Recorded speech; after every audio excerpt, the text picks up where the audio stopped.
যেই দাবিটা করতে চাই সর্বপ্রথম সেটা হলো যে সকল মাজারে হামলা হয়েছে সেই হামলাগুলোর যথাযথ তদন্ত এবং বিচার।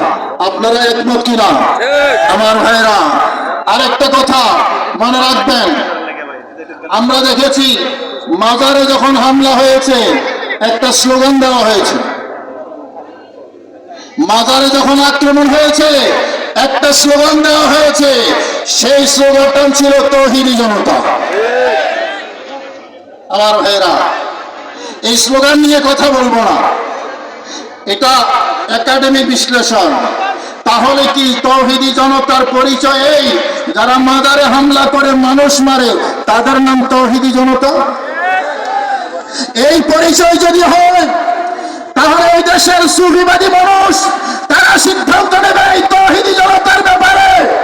মনে রাখতে হবে, আজকে বাংলাদেশে যত মাজার আছে, যত খানেকা আছে, যত দরবার আছে, তারা যদি ঢাকামুখী হয় সুহরাওয়ার্দীর মতো এক সময় দানো জায়গা দিতে পারবে না। কথা বলেন ঠিক কিনা? ক্ষমতার সংজ্ঞা পরিবর্তন হয়ে যাবে, ক্ষমতার সংজ্ঞা পরিবর্তন হয়ে যাবে। বাংলাদেশে এমন দরবারও আছে, শুধু একটা দরবারের ভক্ত মুরিদ যারা, তারা যদি ঢাকায় আসে 10টা সোহরাওয়ার্দীর দাম লাগবে।